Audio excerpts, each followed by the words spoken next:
What's up? What's up?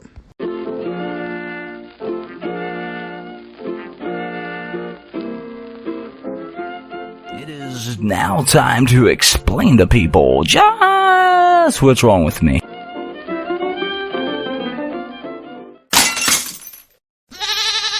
Yay! Yo, yo, yo. Yo, yo. We are back. Yes, sir. We are back, ready to get into Close Encounters on the Jimmy James Show and Suedebepodcasting. Arizona, not coincidentally, perhaps. This footage, captured by NASA's Discovery Space Shuttle on September 15, 1991, shows an extraterrestrial vehicle dodge an electronic weapon fired from Earth. Here, we see the craft slowly crossing the frame. There's a bright flash, and then it makes an abrupt right angle turn and flies off.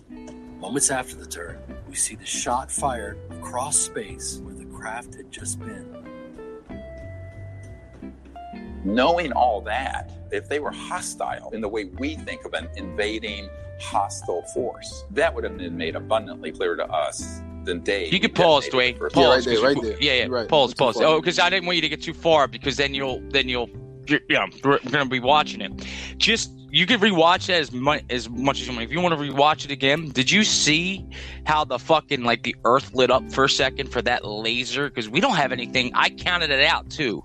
It takes 3.5 seconds ish since that light shined to that little laser to go up to that alien spacecraft, and then you seen it how it dodged. Go ahead.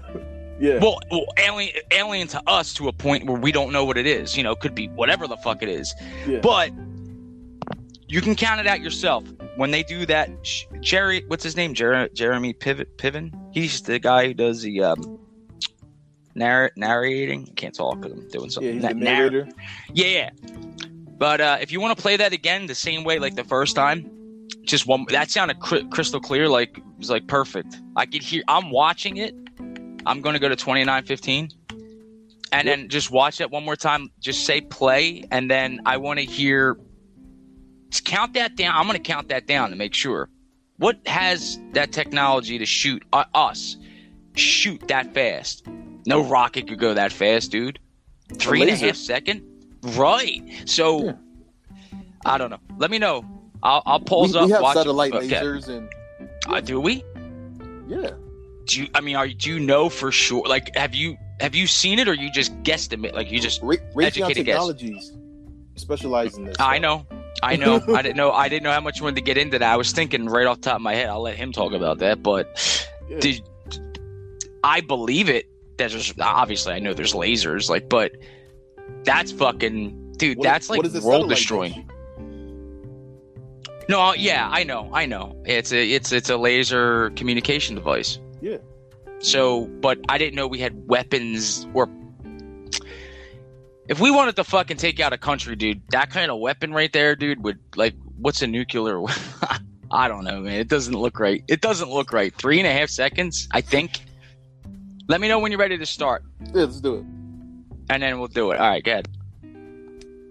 Near Tombstone, Arizona, not coincidentally, perhaps. This footage, captured by NASA's Discovery Space Shuttle on September 15, 1991, shows an extraterrestrial vehicle dodge an electronic weapon fired from Earth. Here, we see the craft slowly crossing the frame.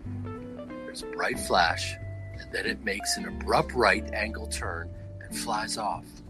Moments after the turn, we see the shot fired across space where the craft had just been.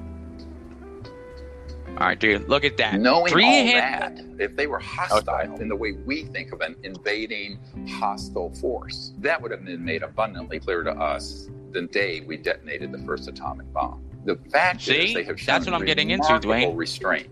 Right there. The thing is, you're talking about your technology place 2021. That's 1991, bro. That's the thing I was getting at. You know what I mean? It's not about if it was today, believable. I get it. But 91, it's still.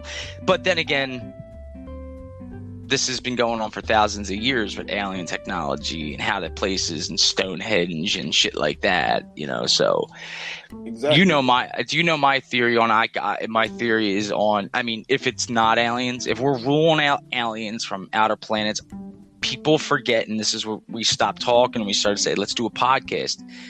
People forget sometimes that Earth's been around for a long fucking time. Yeah. And Dwayne, you've heard this before. Who doesn't know that? I've never got into this show, in any of my shows. We've been around for a long time. There could have been civilizations. Could have been. How long does plastic take to fucking plastic? Yeah. Like takes to billion years or whatever. Yeah, we've been around for not even sure. Like at 4.5 least 100,000. No, yeah, but I'm saying the Earth has been here. We're not sure 100%. We're guesstimating 4.6 billion. Yeah. And we think a year is a long time, or like. Yeah, they've been around for billions of years. Absolutely. And how long? And this? How long has technology been really around? Really, technology last 200 years. Technology, more phones. Not even that long. Yeah, modern Western technology. Yeah, about 100 years. Right. Now, I want to ask you personally, Suede podcast. Do you believe? I'm not in my theory, not all of it, but do you believe there's a high? Now we're counting out all alien civilization here, other life, even though I don't believe that, and it's just mathematically impossible in my head. But let's just say for some reason there's nothing out there. We know it for sure. So obviously it has to be us. But do you believe in other civilizations that could have existed? Basically, 1,000%. At our even way higher, even higher technology than us, like 100,000 years. 1,000%. Because exactly. It starts to add up in your head, right? You're like, a billion years. We've been around for 4.5, 5 billion years. Like, dude, if you had 1 billion years to build, like, dude, that's a long fucking time. And a meteor came out, wiped everybody the fuck out, or whatever the fuck wiped us. Or some civilizations underwater or underground. Right. And they're saying they only I was thinking underground too. I was going to say a good point that you made, that, because I was thinking even if you hit underground, like you can only sustain that for so long, right? Even in millions of years time, you can only for so long without the sun. And who said that? Well, I'm saying billions of years. Billions. Yeah. Billion. I'm saying I don't know. That's where this is where this theory comes in. That's without ever coming up. Yeah, I believe in that too. I believe that could be a possibility. Break down what you're trying to say. Basically, I'm saying is that people keep thinking that this is like all new. I'm saying that there's a chance, and there's a high chance. I'm not saying it's a guarantee. I'm saying it's a guarantee. But go ahead. I'm not saying this. Well, it's a guarantee that people are still around from those days. I'm saying that that's a high chance, but there's a high chance that a civilization, higher technology than us, could have survived on Earth. Going back to Mars and Venus, they were suitable planets. They were in the habitat zone. They had water. Venus did. Mars did. They have everything there. This is what I know because I've studied my whole life. So I don't know. We're just scratching the surface right now. This is what I think, Unit. Right? Jimmy James. Yep. It's okay, right. Dude. They all know, AKA Unit. Yep. I gotta restart that too. Again. I'm saying, yeah. What do you think from that point of view here? Why has America's a new country to me, relatively speaking, right?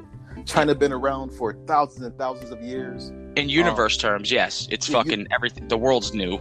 You know what I mean? But even on the national level, like the global world scale, like 1776, America has been, signed. Is it 76? Yeah. 17? Yeah, July 4th, 1776. July 4th, yep. Okay, good. Right? So that's about 400 years almost. America's been around. Why hasn't America, within 400 years, ever thought to live on the water? On the water or underwater? Either on the water, under the water. Why don't we have? I don't know. Well, I'm thinking money. It's easier to live on land, right? but it's easier to live on land, crops, farming, food, delivery. On the water, I mean, there is some places that people live on the water. Are you talking about structures too? Yes. Us building? Okay, there's where I come in at why are we going to Mars right now? And I understand it's a great step and all that shit. I said this on one of my podcasts. Literally, I wrote it down in Audio Lab and I put it in as a rap and I said, let's clean up our own nest. And I literally put that all in there. So I have a whole thing on that already. Why we're going to Mars. That idea. But the water, that's the first time I even thought about that. The water? What do you see when you see that in your head though? Isn't the world mostly covered by water? 72%, yeah, according to whoever the fuck we trust, experts. Obviously 72%. Let's say 72%, whatever, 50, 75%, between there, right? No, it's 72. I'm telling you it's 72%. Water is on there, right, versus land. So almost 3/4 of the Earth, the planet Earth, right, is covered with water, right? Yeah. Why are we only focused on the 25% of the Earth? Oh yeah, dude. Fuck. There goes another thing you just made me think. See, this is what you get me thinking because I actually watched a documentary, and I'm glad I watched it because I'm not into this type of shit. It was about and you like conspiracy theories. This is why I wanted to mention this, and this ties into the water. It started about plastic straws. Why are we still using plastic straws? Blah blah blah.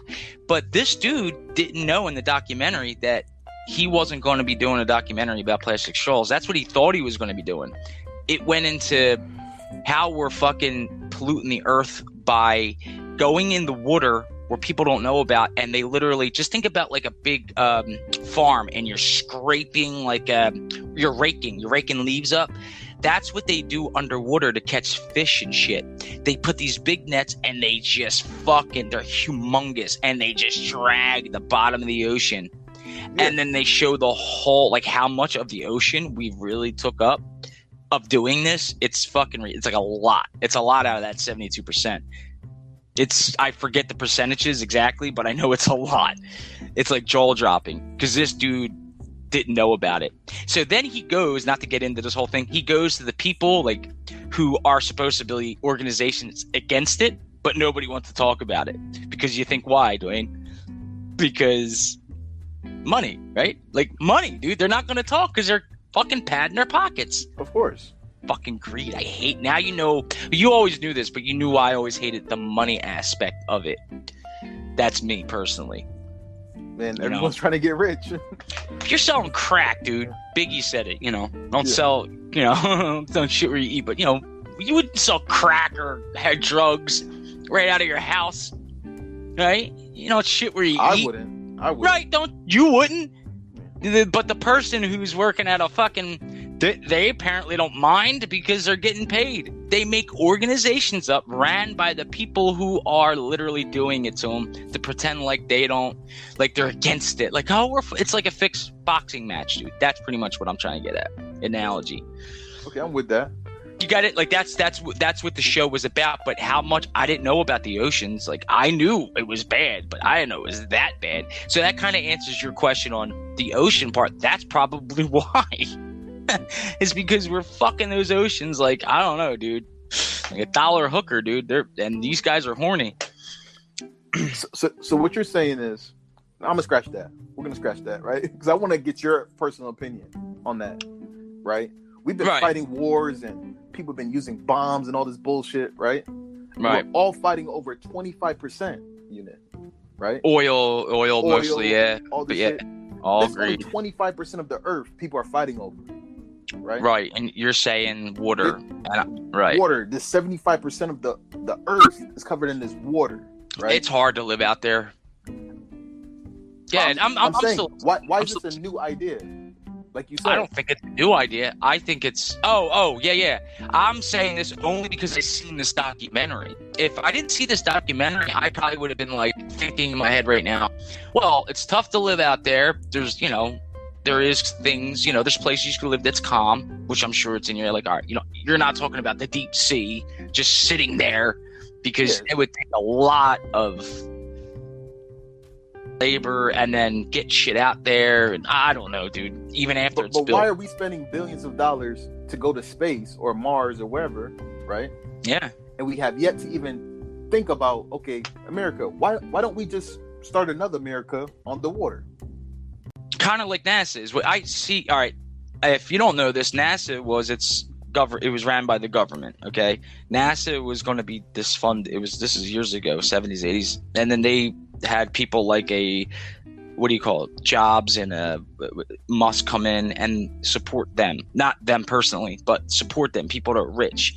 And NASA is its own entity. It's not connected with the government no more, as far as that's how they say it. Yeah, I heard about that. Right. So kind of like what the water situation is like, is it its own entity? Is it, you're talking about government is fighting over this? And I don't know, dude. There's people out there. Isn't that kind of strange? Oh, of course, dude. I don't know about living on water though, dude, but we're overpopulated. We're at 8 billion. When I was a kid, isn't that an easy solution right there? I don't know. Easy. Yeah, let me not say easy. You're saying easy. Going to Mars? Absolutely.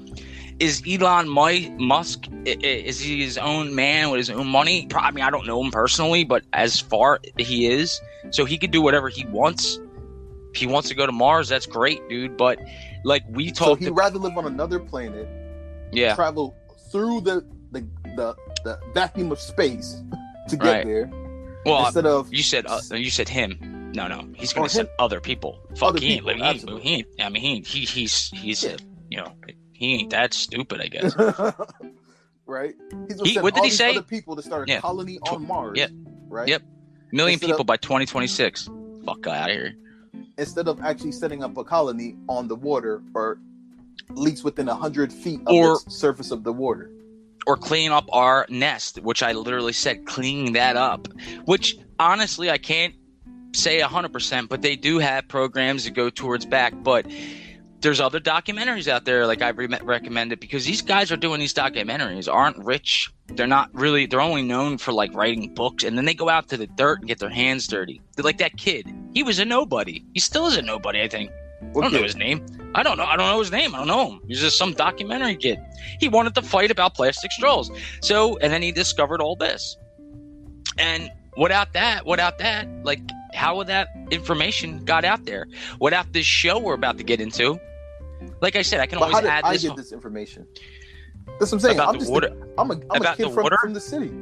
Yeah. Dude, you're fucking smart, bro. Like I told my viewers this many times. Like you only listen to that one part of the podcast that you played and said, well, what do you think about that? And then I'm going to put your own little stream ad in there. Right. But I've mentioned you plenty of times on my podcast, dude. And a lot of people listen.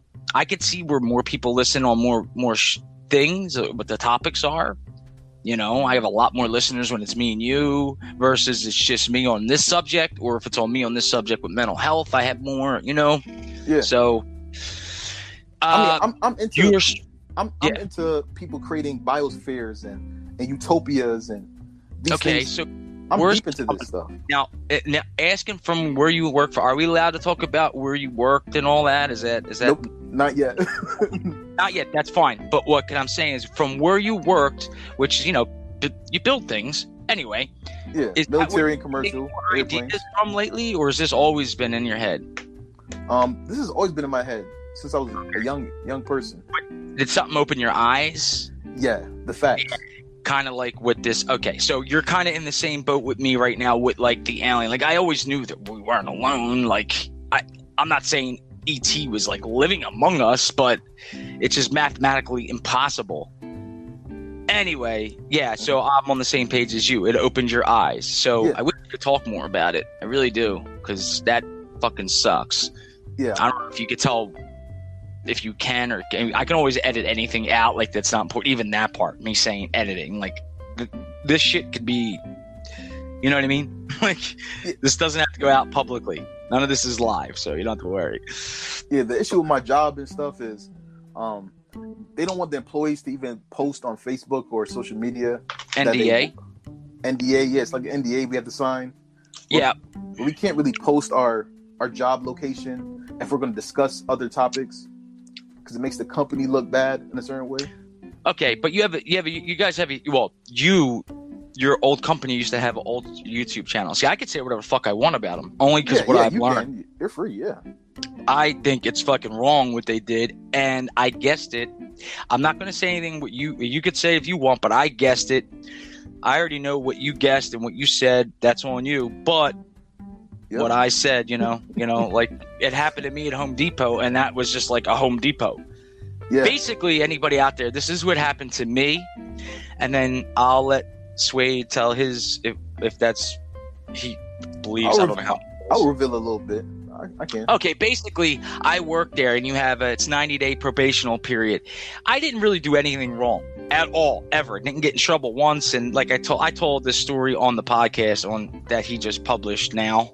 Because I did literally say this on another podcast. I said, you'll be listening to Suede's podcast probably like 10 years later. But like, so now you guys are hearing it now. But I got in trouble for leaving a forklift up, but that's not how it was. It was nothing like that. Anyway, they fired me right before the 90 days is up. They got rid of me, and there's nothing I could do about it. Yeah. And Suede said something to me similar about his job. He's like, I'm worried. I'm like, wow, that happened to me, but I didn't want to worry him and be like, oh, that's probably going to happen. But then you literally called me on the phone and we were talking about it. I'm like, something like, you're not a stupid dude. So I'm like, all right. He knows I can something. see the writing on the wall. Right, dude, right. Right. So, long story short, something similar like that happened to you, but I had to hear about it. So if you want to talk about it to some point or whatever you can, that'd be great.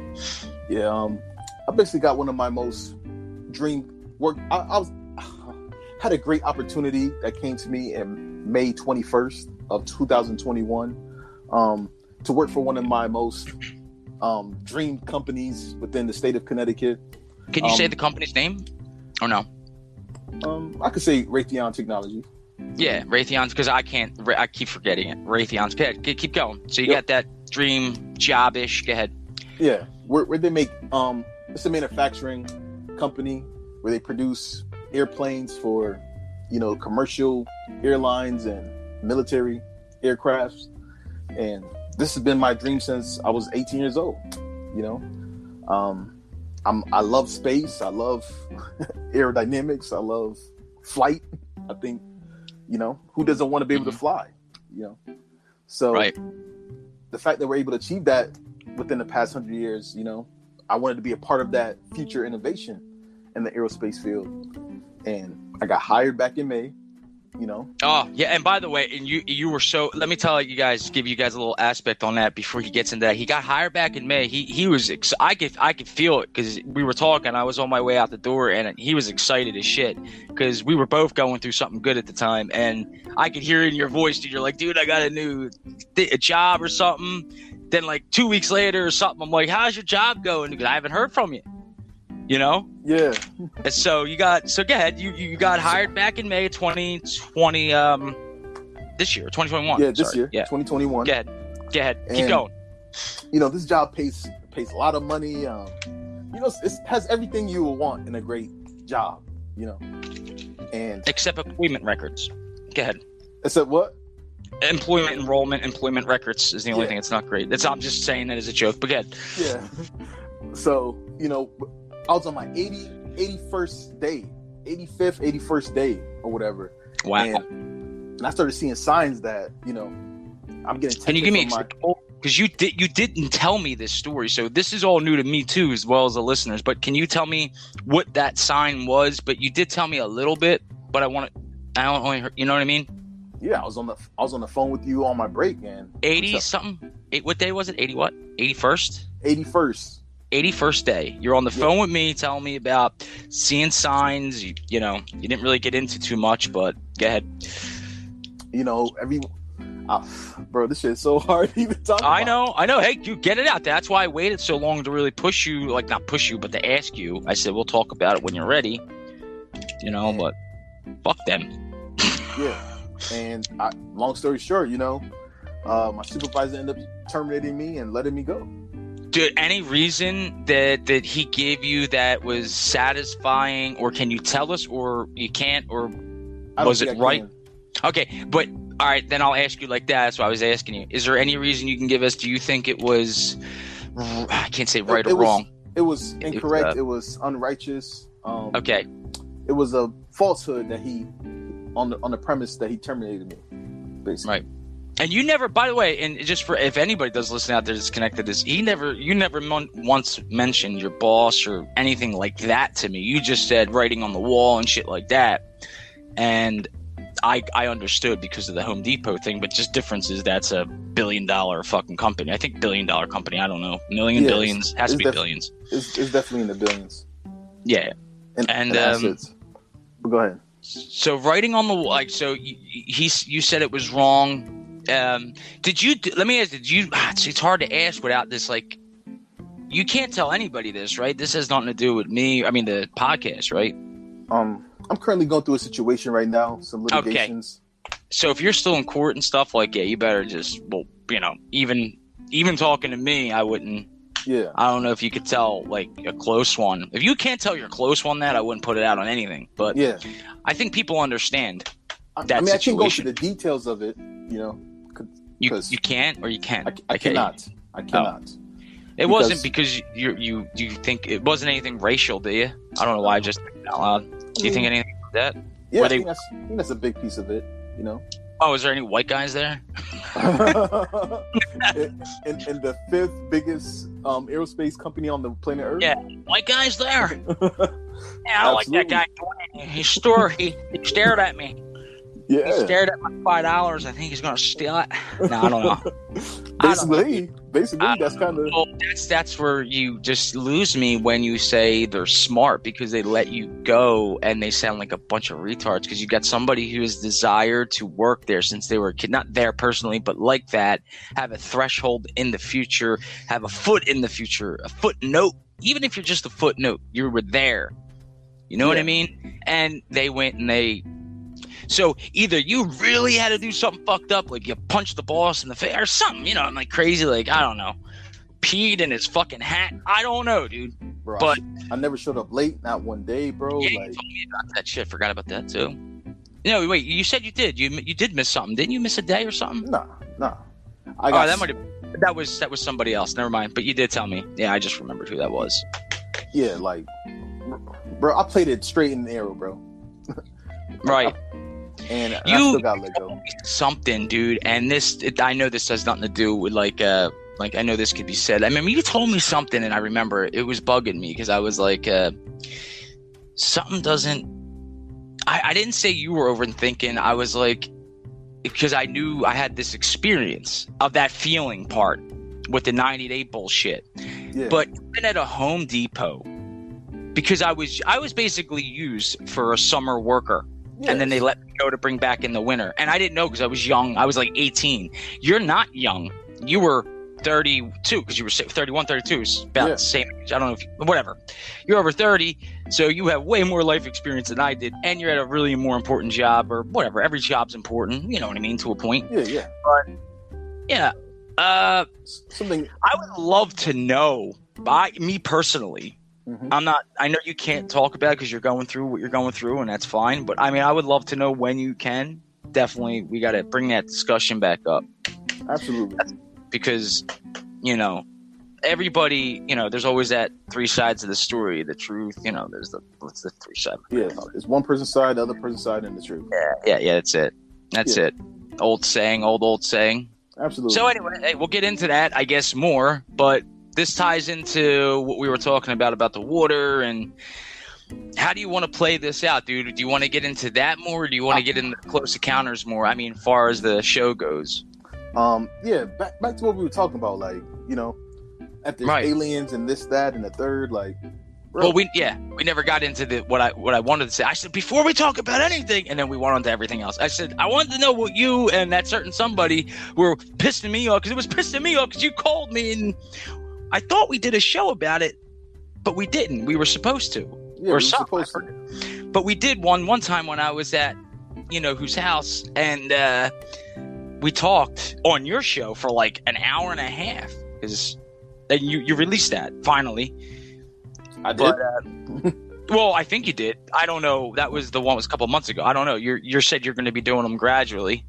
Yeah. So you released like 5 of them or 4 of them. I don't know. Yeah, I'm going to be publishing a lot more of my episodes and podcasts. See, now that I don't know if you know this. So you on Anchor, you can write on the side a question, and you can have your question up to like so many characters long. And if you go on, this is on the website. This is like the app is one thing. The website is different. I just talked about this. You could do a question and a poll, multiple choice or single choice or whatever, like a poll, P-O-L-L, or whatever. Yeah. A poll and a question, but only on Anchor app you can only do a question. So if I said, "What do you guys think about life in the universe? Isn't there multiple choice?" And then you could do a question, but you can only go to Spotify. Click on the read more part, and then there's where the question will come in. So you could add stuff like that. That's for you, Suede. You could add shit like that, the polls and the questions. But you got to go make on it like Instagram, social media type of thing. Yeah, you can have it on the website now. That because Spotify and Anchor been together for a while now, but you only can see it on Spotify as far as I know. And there's a new subscription part for Anchor, which I have. Excuse me. Mm-hmm. So like me and you will do a show, a real special, like we could do a show subscription. You're a subscriber. Well, you don't have to be, but our subscribers would be basically be invited to this, and they would be allowed. So we would do an hour. That's going to be like, it's $1.99 a month. It's the lowest I can make it. Yeah. You know what I mean? It's not about the money. It's about the awareness foundation. Absolutely. They're going to get my phone number, dude. They can call me. We could do the podcast 1 hour. And I said some situations, and it's going to be a tight-knit group, and then we can grow. And then we'll have up to how many we can have on at once. So that's the direction I want to go with subscription, because it's going to bring more people like us to answer more of these questions. What's out there? What's this? What's that? Everything. Yeah. Open-minded people, Dwayne. That's what we need. Dwayne, Suede, everybody's our fucking name. We're AKA Dwayne, Suedebepodcasting. Suede Gaming. Suede Gaming, Suedebepodcasting. Now, my pops was into this. He's not, I'm not going to say smart. He's not stupid, but he's not, he's old. He's a vet. He's up there. He's all beat up from being in the army. But I'm not going to say he's not open-minded. He's just... But he will look at something. Yeah, but he is more open-minded than like somebody who's stubborn in their 60s or 70s would be, because my age range is from like really 30s all the way to 60s. That's on my analytics. I even had a whole show about that, analytics. So yeah, dude, you gotta make sure when you do a podcast, you gotta make sure you hit every angle. So when I have a guest on, like you. And I'm going to be a guest on your show, Suedebepodcasting. It's going to be like you got to cover all those bases. People out there listening might be like, I want to start a podcast. So that's what I started doing, 1 through 4. My experience, 5. Then I'm going to do 5 through 7 today. And then Wednesday, I got this material where we can just fucking gibberish it up. Mm-hmm. And you know how it goes, man. Hell yeah. So what do you want to do, man? This is your part. Fuck it. What do you want to do? You want to do the we're supposed to do close encounters. I don't know. Watch the whole thing. I'm still trying to get into it. That's what I'm saying. It's 2 hours long, so it doesn't matter how long we sit on this thing for. Like we're gonna cut an hour. Do you believe there's aliens? Oh, I mean, to hear, I have to now. Kind of like I have to. I'm like, I'd be retarded. At my own experiences, yeah. Plus, I was very ignorant for a while. It was cool. Why haven't they? I'm like, they have, and that's what this show talks about. So whenever you're ready, I want to. You know what I did? You remember? This can go more than an hour, by the way. Restart this. I want to throw this in as a bonus, and we could start the show. But whenever you're ready, we can do another 20 minutes of bullshit and start the show. I don't want to bullshit. I want to bullshit and watch. Okay, but. You got to tell me, because you're going to be running this on your side, so you're going to be having the audio, because you're better at that. I'll start fucking yabbering. I'll put, did you see that? So you want to run the audio, and then you want to do like a watch party? Yeah, like basically a watch party on Anchor. But is that what we're doing? Because you can hear really clearly on your end, like real clear. Man, like we did with MCU. You got a lot of hits, dude. That's like one of the top 5 on mine. Wait, up to you. Let's do it, bro. I'm with it. Yeah, dude. It was the top 5 episode or thing. You know what I mean? Hell yeah. So I'll invite you in or whatever. It doesn't matter. But I won't. Oh, that's right. Because I'm going to be sending it to you and clearing it out. And then I'll send it to you. So I'll invite you in and then we'll start up the show. This will be all bonus right here. Yes, sir. Stick right around. We'll either be ending the show here or beginning the show here. On the Jimmy James podcast. I'm going to invite you right back. All right? All right. Peace. All right. Peace.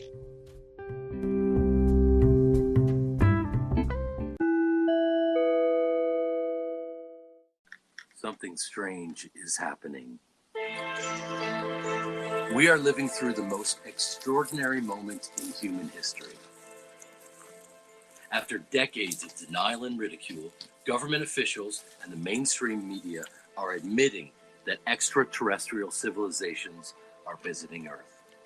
But there's a twist. The same people and institutions who lied about ETs and just about everything else are now framing the extraterrestrial presence as a threat. And we are seriously thinking of the Space Force. One man has been trying to warn us about this for decades. If you're seeing this, it's because I am either dead or have been entrapped or have disappeared. Most of us are ill-prepared for open contact with an advanced ET civilization. As our expanding cosmology outgrows our theological institutions, modern human society is spiraling into decadence, narcissism, depravity, and nihilism. Catch me outside, how about that? If we want to truly understand ETs, their technology, and their intentions, we have to readdress our assumptions about the nature of reality and our relationship with the physical universe.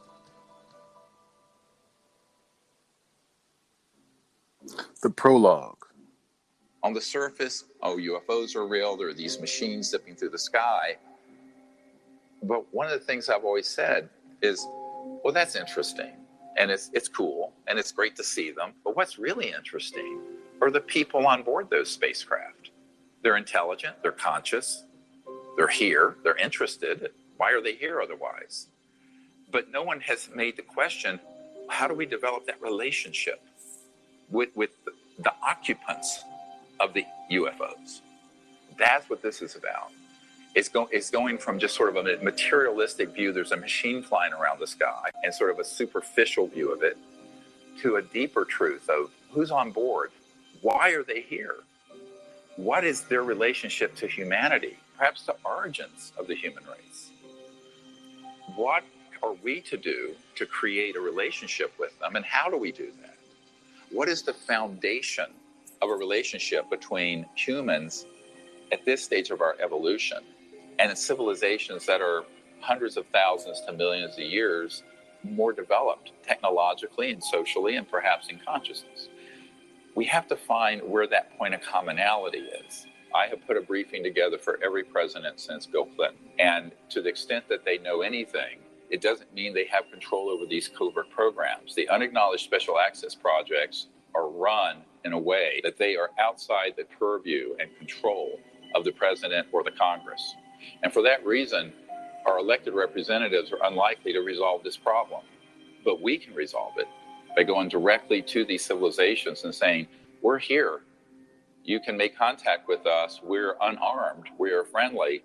Since 1990, a network of free thinkers and renegades have been bypassing the national security state to make direct contact with advanced extraterrestrial civilizations. Using the Close Encounters of the Fifth Kind protocols, or CE5, developed by Dr. Greer. This has proven to be the most subversive and dangerous information he has released to the public. Oh my gosh. Oakland, California. Shit gone. Boom. Close Encounters of the First Kind consists of visual sightings of an unidentified flying object. Close Encounters of the Second Kind, some physical trace is present, like impressions in the ground or scorched vegetation. Crop circles and stuff. Close encounters of the third kind. The occupants or pilots of an ET craft are witnessed. Close encounters of the fourth kind. A human is brought on board an ET craft. Close encounters of the fifth kind. Proactive, human-initiated communication with extraterrestrial beings. Most of the phenomena presented in this film were photographed or recorded during a CE5 contact event. For thousands of people, contact has begun. This is their story.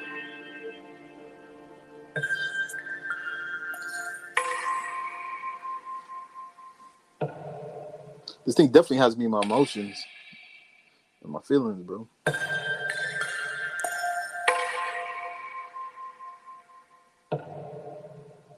Some deep shit.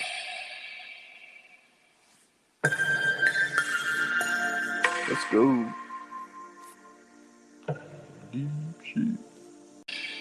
This got on the radar of the intelligence community, and they knew that we had come across the Rosetta Stone of contacting and communicating with interstellar civilizations, and it worked.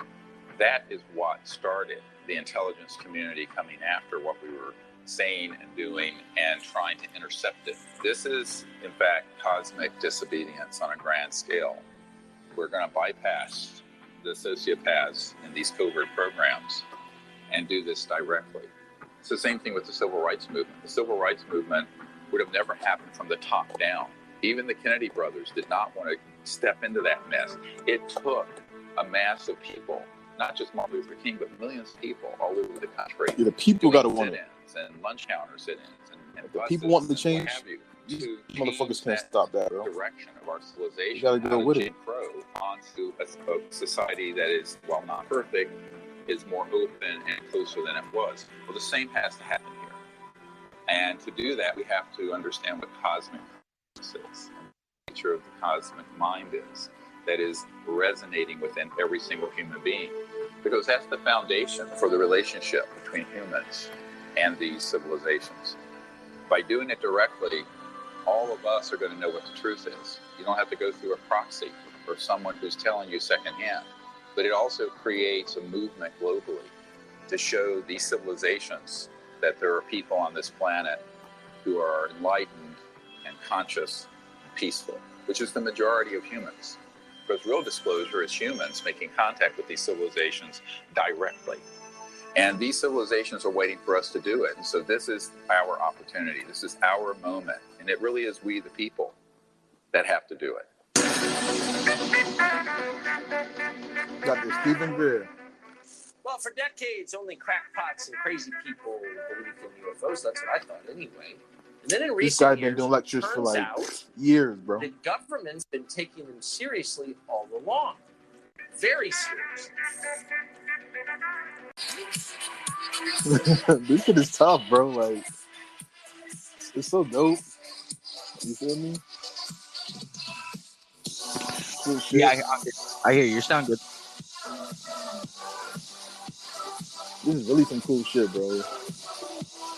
And there's so many questions come about. Like, damn. Yeah, it's the right thing to do, you know? This is such a deep topic, bro. You know, extraterrestrials or, you know, super highly advanced ancient human societies living on Earth, hiding from the great national countries. Shit is deep, bro. The dope as fuck.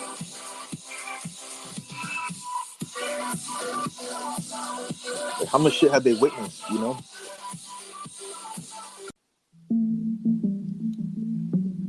This shit, chapter 1, Blood and Treasure. The question is often asked, when will UFO disclosure happen? The answer is, it has already happened. Boom. It happened in 2001 at the National Press Club in Washington, D.C., where military, NASA, and intelligence agency whistleblowers testified to their involvement in the UFO cover-up and the back engineering of extraterrestrial technologies. It happened again in 2017 with the release of the film Unacknowledged, in anticipation of which the CIA and the FBI published millions of UFO documents on their websites. Despite all this, nothing has really changed. Life goes on as before, except there is a new narrative unfolding in the mainstream media, one that is designed to subvert true disclosure and extinguish the opportunity for transformation available to us through these revelations.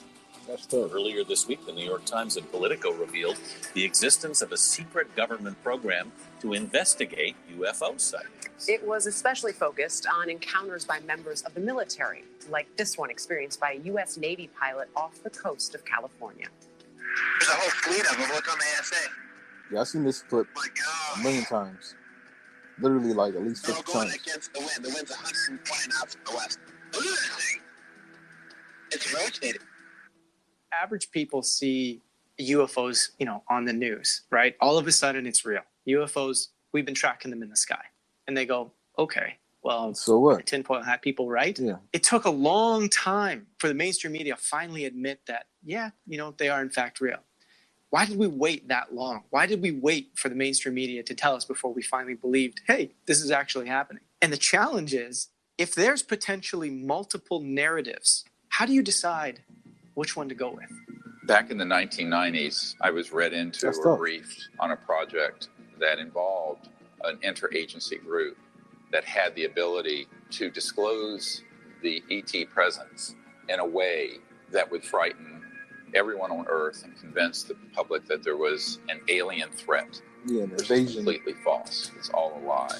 And that this had been developed in the 50s. And they had been developing the means and the psychological warfare to make that happen. So in the 1990s, I wrote a paper called When Disclosure Serves Secrecy. What that means is there are two kinds of disclosures that might happen. A truthful one that is also a hopeful one, which is what I gave up my medical career to try to actuate, do. And then there's the one that is spun by the spinmeisters in Washington and at the Pentagon and CIA, which runs like this. It's true, the UFOs are real. They are here as a threat. They're violating our airspace. They're a national security and a threat to our sovereignty. I'm quoting. The purpose of the program, Advanced Aerospace Threat Identification Program, Luis was really Elizondo, designed to do just that. From a national former security Pentagon military intelligence identify official, those things ran the that UFO unit, and try to ascertain and determine if that information is a potential threat to national security. And we knew this was going to happen because I had met with people who were in these classified projects, who were on interagency committees that had everything set to roll this out, and they were just waiting for the right time. The Soviet Union has ended. We have the global terrorism, while it's still there, it's not like it was around 9/11. This is the next big thing that they want the public to be afraid of. Yeah. When a pickpocket meets a saint, all he sees are his pockets. Or like if you're a hammer, everything looks like a nail. And it's not that this isn't a genuine perception on their part, because they've been raised has to have a political agenda. In professional career, everything that happens have has a been political agenda designed to have this kind of artificial construct of this. There's this national airspace, and nobody can come into the airspace unless we say so. And they've got this super control mechanism going, and they're right at this really important place right now where they're attempting to establish a kind of one world government. That they've gotten the communication systems up, the transportation systems up, and they want to establish a planetary government. And there's nothing that is going to motivate the creation of a one world government like the discovery of an ultimate other. Ronald Reagan standing in front of the United Nations said it right out. Perhaps we need some outside universal threat. I occasionally think how quickly our differences worldwide would vanish if we were facing an alien threat from outside this world. He was silly enough to say it. That's part of his naivete. But the fact is that is their agenda. Legendary civil rights attorney Daniel Sheehan has spent over 50 years fighting the national security state. The Pentagon Papers and the Iran-Contra scandals are but two of his many landmark cases before becoming a whistleblower and legal counsel for the Disclosure Project in 2001. It's helpful, of course, for them to say, oh, UFOs are real. That's quite helpful. We've been trying to get people to understand that now for the last 30 years. But it's all immediately wedded to this fact that they're this horrible threat. And so we have to come forward with a positive set of programs, a positive vision for this. And that's what I'm trying to help get the Vatican and the Jesuit order to become involved in putting forth, a discussion about the theological and philosophical challenges that this presents to us. You can turn to them? National security threat. Oh, my God. It's not a threat to our species. It's not a threat to our planet. It's a threat to our view as ourselves, as the be-all and end-all, that the entire universe was created as a stage on which to play out the human drama of one single species. That ain't so. But let's get used to it, and let's figure out what the new story is. What is the new story? It is a positive story. What is our role in it? We may not be the star, of it, but we're a good supporting character in the unfolding of our universe. And let's figure out what that story is. The success of Unacknowledged, which has been seen by hundreds of millions of people now. Have you not watched Unacknowledged? What is Unacknowledged? You got to watch Unacknowledged. What is that one? Okay. You got to watch Unacknowledged. What is it? You got to watch Unacknowledged. Period. Is that Stephen Greer movie? Cause the reaction. That's Stephen Greer movie. You know what it is, Joe Rogan. The United States. Joe Rogan always act like he doesn't know what's going on in the community. Is to cooperate with the intelligence community in reporting all this information out, but with this peculiar spin, very subliminal at this stage, that it's a threat. The project was called the Advanced Aviation Threat Identification Program, run by an official named Luis Elizondo. I think this is a national security imperative. We have clear things that we do not understand how they work, operating in areas that we can't control. You should be knowing what's going on, bro. Coming out of law school was for NBC to establish the right of journalists to protect their confidential news sources. I did the amicus briefs for the New York Times and the Washington Post, and also for CBS and ABC. And it was at that time that I began to realize that there was this close working relationship between the board of editors of the New York Times and the national security community. That there's conversations going on all the time between the board of editors and the national security people. And we actually got an affidavit from Teddy Sorensen saying that, oh, yes, the national security state, the CIA, and everybody consult regularly with the New York Times to get them not to tell information about covert operations that we're engaged in. I was surprised to find that out at that point. I began to do an investigation about this. You believe the news and the political arm don't work hand in hand? Now, and for NBC, and found out that there were 42 full-time Central Intelligence Agency, or NSA, people employed by the major national news media. Yeah, and they had an entire project called Project Mockingbird. And they were deeply embedded with the major national news media. And they were constantly, from their point of view, safeguarding the information that was going to be allowed to get out. And it was quite clear that they viewed themselves as all part of the same basic fraternity. They all shared in the patriotic vision of the Central Intelligence Agency, being able to go around the world. The thing we had the biggest challenge with on the Pentagon Papers case is they didn't want to reveal the fact that there was a massive assassination program going on. And it was being funded by heroin trafficking, to keep it away from the congressional funding investigations, etc. I thought this was a terribly newsworthy thing to tell about, but it was beyond the pale. That was not to be talked about here. You can talk about how bad the Vietnam War was, and even the fact they lied about the Ban Ton Kin incident, but not this. Even the Air Force Office of Special Investigations officer, Richard Doty, admitted that he would bring bags of cash to national security editors in the major media to get their cooperation in this narrative.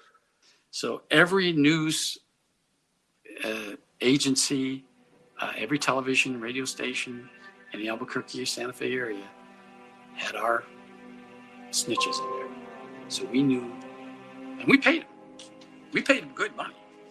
One of the reasons you get the people is you pay them. And that was controversial. This guy scares the hell out of me. Something controversial. You see this face, y'all? Oh, yes. Yeah. I'm not going to name him. What you have he's now a street is dude. He called him a concerted effort between mainstream Not media, informant. social media platforms, and tech giants to not say, unnamed, let's gain control back of the narratives that we require to make sure call that them we snitches. can control how how people think about certain topics. So now you have this fear-driven. You have this tight little box of what the UFO and the extraterrestrial subject is really about, how it relates to military, government spending, weapons, all the sort of conversations that are very common in the mainstream that people are going to relate to, that they, okay, I can piece the typical dots together. Let me give you a great example. If you look at a lot of the disclosure project materials, which is beyond the scope of this film, we identified dozens of people who were at intercontinental ballistic missile, nuclear silos, nuclear weapons areas, who had UFOs come in to those areas, surveilling them, but in some cases rendering those missiles unlaunchable. Now, most of the men that were in those silos have said to me personally, they felt that these ETs were saying, please don't blow up this beautiful planet. But if you do, if you go to mutual assured destruction, the full launch of nuclear weapons globally, we can intercept a lot of them so that you don't go to a full extinction level event. They felt that it was actually a very hopeful thing that happened.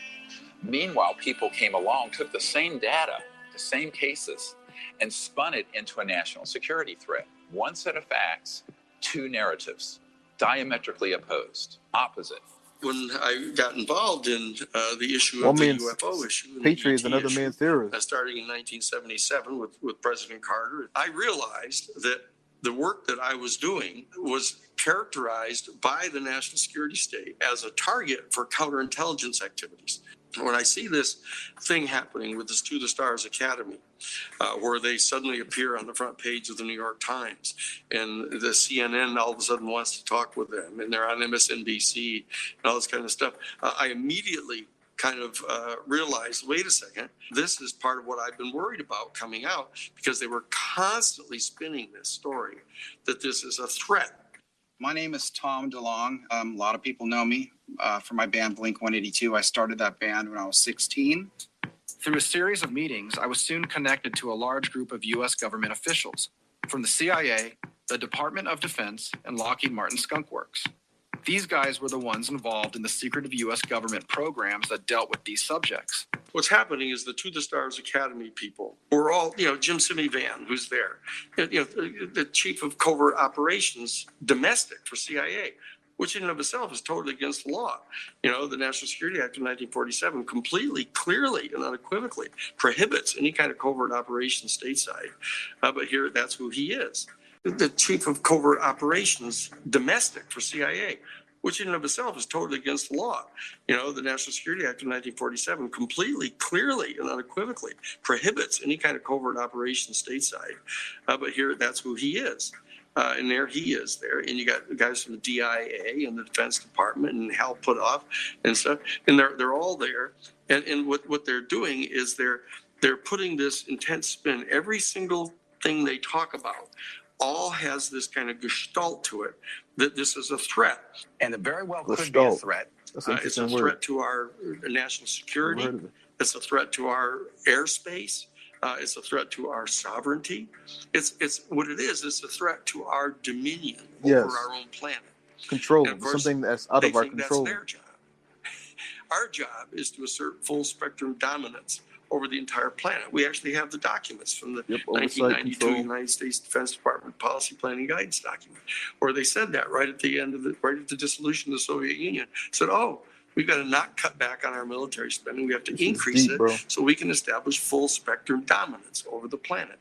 And so what their agenda is, the national security state. It's not for the defense of our sovereignty. The danger of this, domination, of course, is that this is exactly what all fascistic demagogues do to an innocent target, whether it be Jews in Germany or African Americans in this country. They will create sort of a boogeyman effect to try to get people mobilized against it.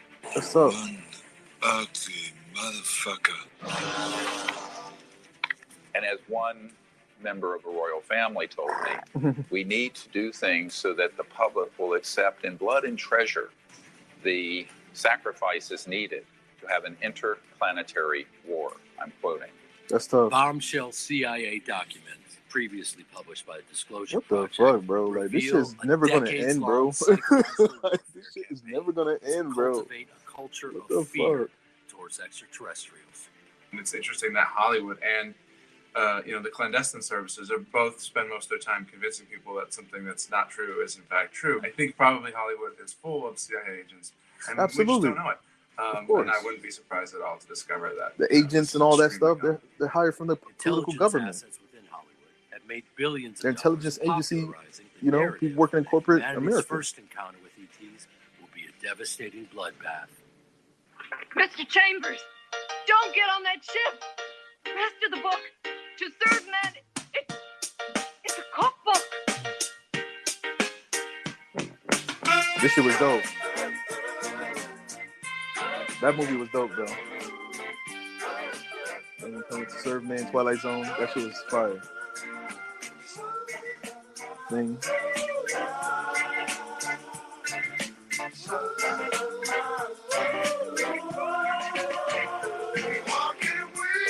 Yeah, it's all propaganda.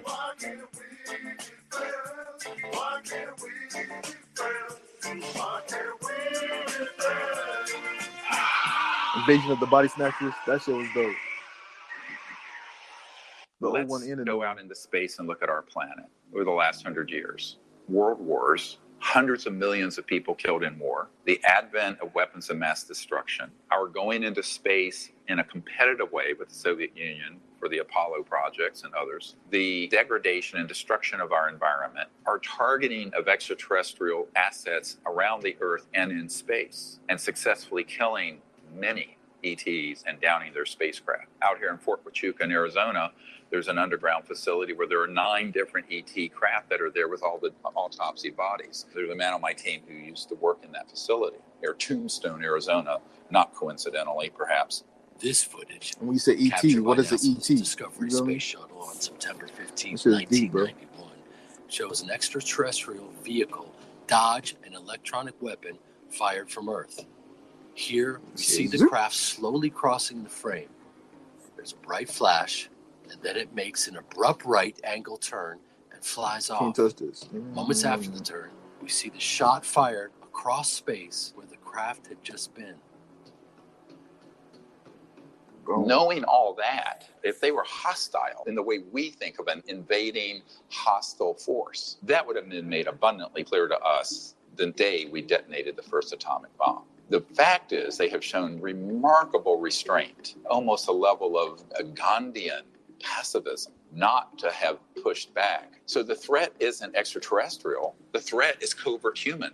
These secret projects are an existential threat to Earth, the environment, and to our peace in space and relationship with these civilizations. I remember being at Wright-Patterson Air Force Base, where a lot of the Roswell stuff ended up, and it was the Foreign Technology Division of the Air Force. And I was there to do a briefing, and the colonel said, well, what if these civilizations are a threat? He was trying to bring me into that view. And I said, sir, with all due respect, given the galactically stupid things you have been doing, if they were a threat, you would know it by now, and we would not be having this conversation and breathing the free air of Earth. It would have been point, set, match, over. What are the technologies that would permit an interstellar civilization to go from one star system to another? Now, we're not talking about Elon Musk's SpaceX or the Apollo rocket. We're talking technologically advances that are in the hundreds of thousands to millions of years past what we have operating on this planet. Those technological breakthroughs, if they were weaponized and in the possession of a hostile force, would be so devastating that you could target a planet and turn it into a pink mist floating through the cosmos if you were a hostile entity. What I have discovered in our contact with these civilizations, and we have had many hundreds of contact experiences with our CE5 teams around the world over the last 30 years, is that none of them are hostile, but quite a few of them are very concerned about our hostility and are doing things to try to contain that. But our destiny beyond the Earth is not only a matter of national identity, but a matter of national security.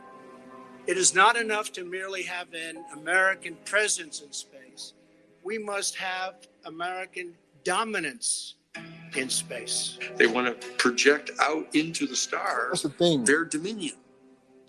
Our job is to get people to understand that that is not what our mission is as a human species.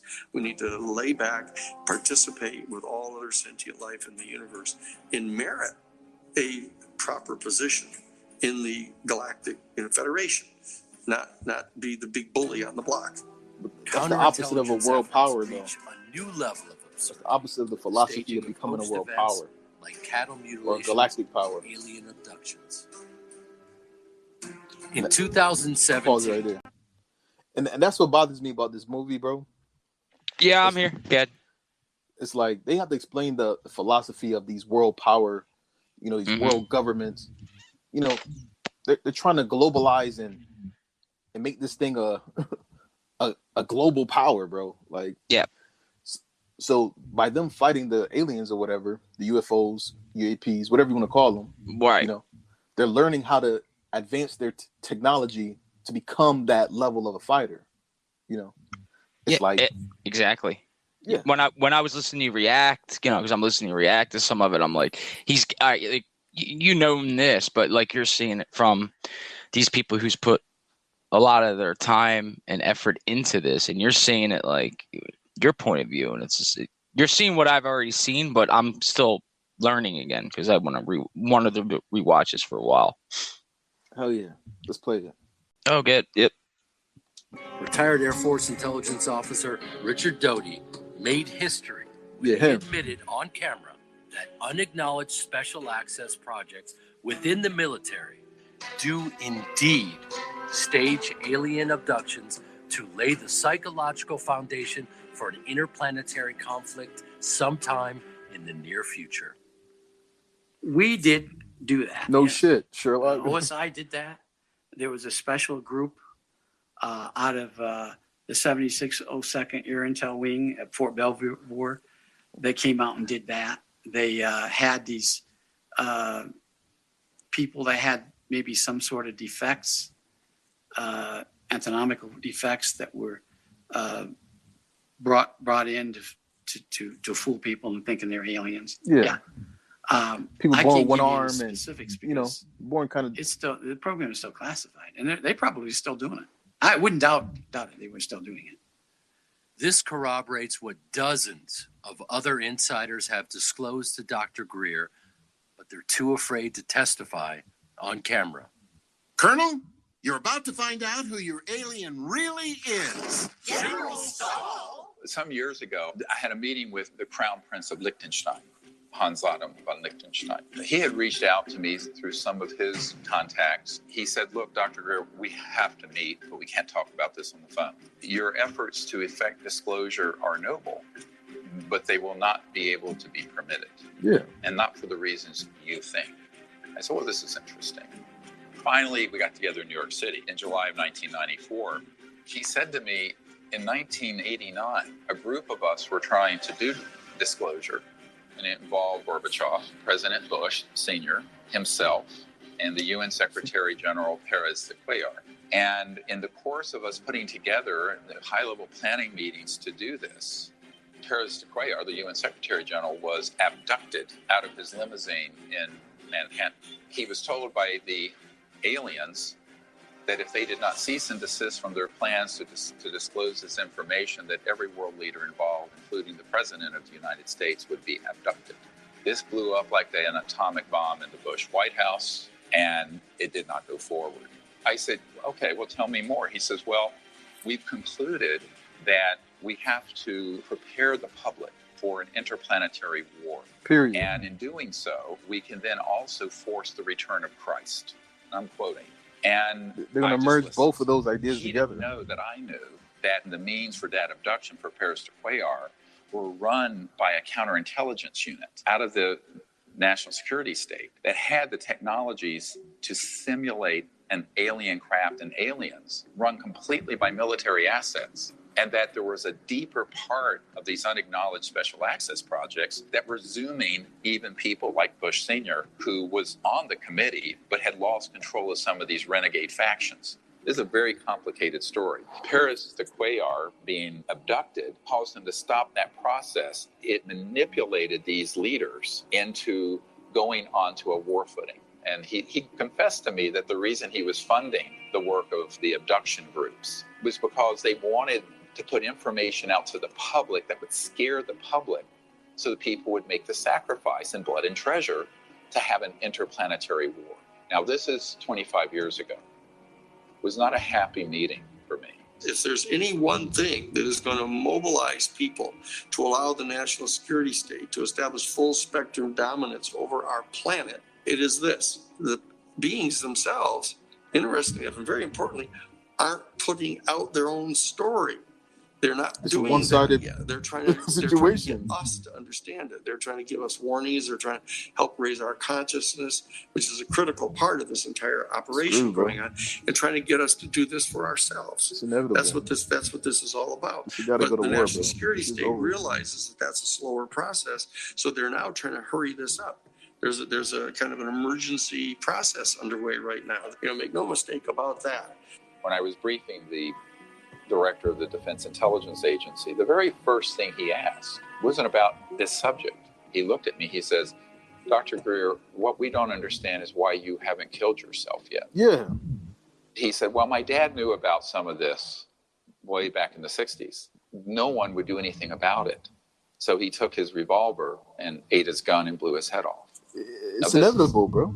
A 3-star general telling me this story in the first 10 minutes we're together. I said, well, I'm sorry that happened to you, but I understand where your dad was coming from. Because it's sort of this inevitability. What you gonna do? Fight the government? Fight all the world nations? If they unite together and say, look, we want this galactic war, you gotta go against your own country. What you gonna do? Side with the aliens? Side with these ancient civilizations? Yeah, the truth against is, America? No, you're not. There are a lot of people who are on my team who are military, who killed themselves, others who have been assassinated. So the other thing that keeps me up is,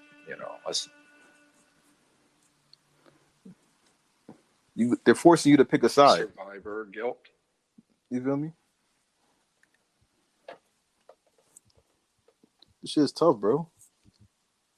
These people want war. These people want power. These people want to rule the fucking universe, bro. This national security state is the bane of our human existence right now. And so we have to start disassembling that national security state.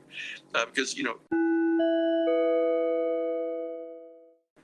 even as we say the battle of monopoly. Hypothetically, hold on, pause it. Go ahead.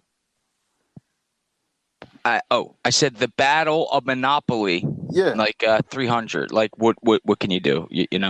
That's why he was crying and upset. The general told him in the first 10 minutes that his general's father, killed himself because he poured his life into it, and nothing changed. Nobody cared. And like you're saying, what can you do? And it reminded me, battle monopoly. If people don't understand this on a deeper level, look at that movie, and it's just a movie, but real life. 300 guys stood against 1 million soldiers. 300, what I'm talking about? The battle, not the movie, the battle. Yeah. So there you go. Okay. What can we do though? That's what I'm saying. There's that's it. That's you're making the point. What can we do? And I know the point that they're right. And that's where you got to keep watching, because he makes the point I've always been making since day one, since I started podcasting. You'll see. I mean, if you want to watch, get the rest of it here. Absolutely. And we're back. The national security state isn't even going to tell him where the washrooms are. That whole group is going to descend upon him, and they're going to give him at least as much trouble as they've given Trump. If you got into the office and you found out something about aliens, found out something about UFOs, would you let us know? Well, I'll tell you, my wife would demand that I let you know. So that's why they want Joe Biden and Kamala Harris to come in and kind of, continue to get things, quote, back to normal, where the national security state is functioning. They're all operation, they're all going to brief Goldman Sachs, and they're putting people from Goldman Sachs in charge of the economy, that kind of thing. We have to rise above those kind of dialectical politics. Bring the people up, raise the consciousness of the people, and have this function. We're trying to limit the mind frame of the public. That's the way we got the tools here. They're in front of us. And we've got access to the internet Niggas like still. They haven't robots. taken that away from us yet. But there's a short window here. One exception to the Obedient almost workers. universal failure of world governments to initiate peaceful diplomacy with ET civilizations took place in France. Which isn't bad, but it's just like, bro. Then President I don't trust these Sarkozy's Ministry of Defense reached out to Dr. Greer. They want too to much war and train blood and its senior officials power and in the close bullshit. encounters of the fifth kind protocols. During a covert test run in the French countryside, Too much of that bullshit. ET craft were tracked overhead going 200,000 kilometers per hour. And this massive mauve-colored craft partially materialized a few meters from the group. This shit made me want to cry, bro. Since the God operation damn, was bro. swiftly This shit got me fucked up now. Damn. it remains the duty of we the people to become peaceful ambassadors to the universe. How can we be peaceful against Much people like who a trying to denial of create service fake cyber attack can abductions and all this bullshit down a computer network. and hella Millions of mind people tricks?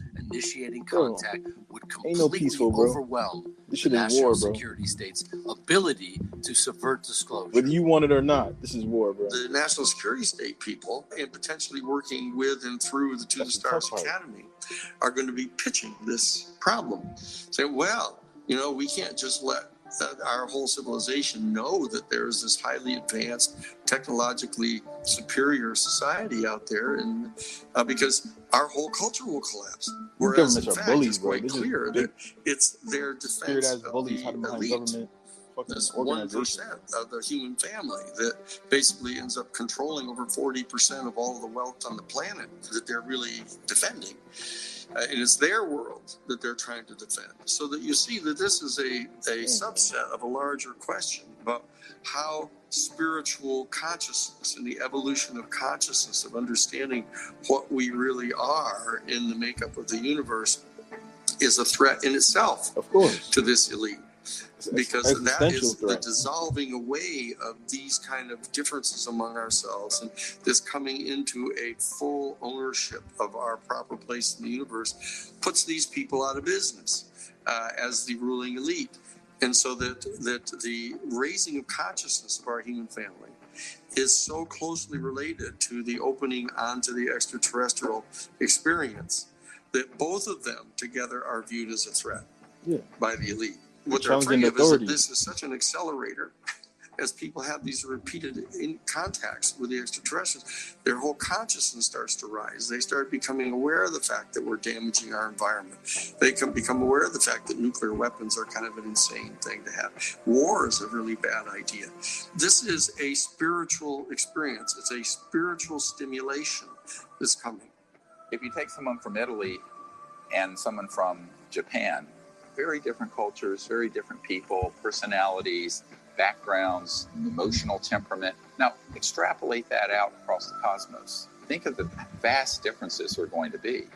How do we make any sense of that if we aren't anchored into something deeper? And that point of commonality has been folded within each of us. And that is, we are awake, conscious beings. They are awake, we are awake. True. That faculty of being aware of awareness, the consciousness, not what you're conscious of, but the means to be awake. That is a singularity. And once we're anchored into that state of consciousness, the unitive state, then there aren't any aliens. There are just other people who are a little different from us. This is the point where we can make contact most easily. It sounds good. You gotta talk to them big people. Them people in them government offices. Them people in them bases. With the nukes and the bombs and everything else.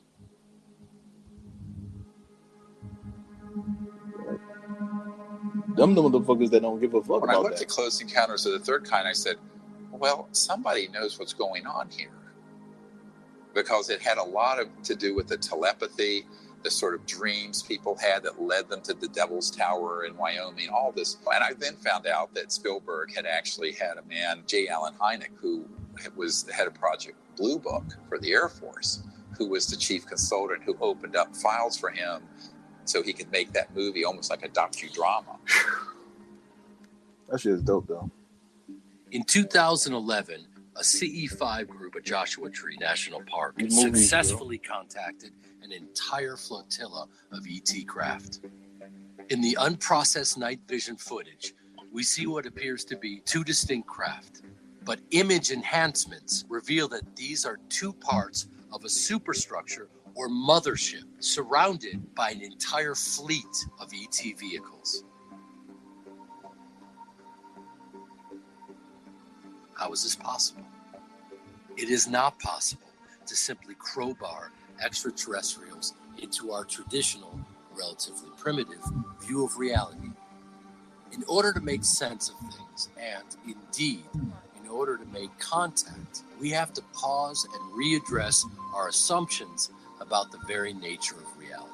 This is an essential reflection which reveals that the mystery of extraterrestrials is but a signpost that points to a far more profound and intimate secret, one with the power to transform us and the cosmos forever. One day I went to my mailbox and I got out a little flyer and it said, we're inviting you to a meeting with Ben Rich, the chairman and CEO of Lockheed Skunk Works, former UCLA alumni. He'll be speaking to the engineering alumni group about his time at the Skunk Works. So as he was finishing his talk after about 45 minutes, his last slide was a black disc zipping off in outer space. And he ended the talk by saying, we now have the technology to take ET home.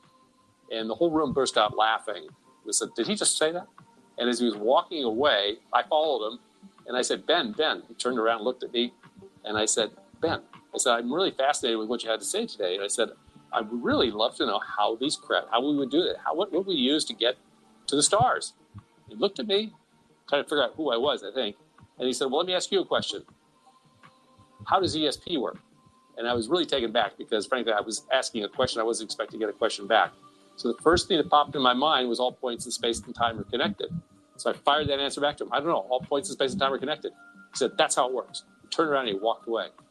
This astonishing admission from a top military industrial complex insider proves to be much more than a simple analogy. The physics of UFOs, how they travel and communicate through interstellar distances, how they generate power, how they're manufactured, is beyond the grasp of unclassified mainstream science. Instead, this is beyond most of the public. That accounts for ESP beyond 90% of the public. Only model in which we can begin to comprehend ET technology. If you're traveling beyond the speed of light, aerospace technology, point of light, it's like this beyond the sound barrier. Well, there's something beyond the light barrier, and you're going from, say, the Andromeda galaxy. That's 2.5 million light years away. So at the speed of light, it would take 2.5 million years for them to get here. The speed of light's too slow. You cannot go from point A to B through the cosmos through a linear system of transportation. Moreover, you cannot communicate through those distances with something at the speed of light, which is what your cell phone and all these radio frequency electromagnetic communication devices we use now on Earth are using. Any civilization that is here, that is interstellar, by definition, is transdimensional. They're passing through other dimensions and dropping out of linearity and going from A to B, boom, almost like a teleportation where it's that resonant effect from point A to B. Any communications systems that these ETs have are also going at the speed of not light, but of thought, quanta of thought. We think of consciousness and thought as this sort of amorphous, irrelevant, interesting, but mystical thing. But the central operating system and communication system for all interstellar civilizations is consciousness and thought, and technologies that interface with them. God, prana, chi, magic, consciousness. Every culture throughout history has had a word to describe this intangible energy that connects everyone and everything. Decades of laboratory studies show that our minds have a mysterious ordering effect on quantum level phenomena. Despite overwhelming scientific evidence, most people would still be shocked to learn that certain scientists have known that the force is real for a very long time. One of the people that I met in the course of doing this work was astronaut Edgar Mitchell, who was the sixth man to walk on the moon. We have sightings of all sorts. Dr. There Edgar seems Mitchell. to have been a great deal of secrecy surrounding the so-called UFO event. He had an experience in space, an expanded state of consciousness that led him to form the Institute of Noetic Sciences to study the science of consciousness. I also brought him to the briefing I did in 1997 with the head of intelligence for the Joint Chiefs of Staff, Admiral Tom Wilson. The data on that has since leaked out. Edgar Mitchell realized there was this connection between space and these extraterrestrial life forms and the science of consciousness that was very integral to the study. Most of the people that I have met with in senior science, NASA, aerospace, and intelligence community figures know that the key missing ingredient out of most people's understanding of the whole UFO phenomenon is the science of consciousness. The ETs are trying to encourage people to understand higher consciousness and universal mind, to be able to have a relationship with them that's going forward into the future.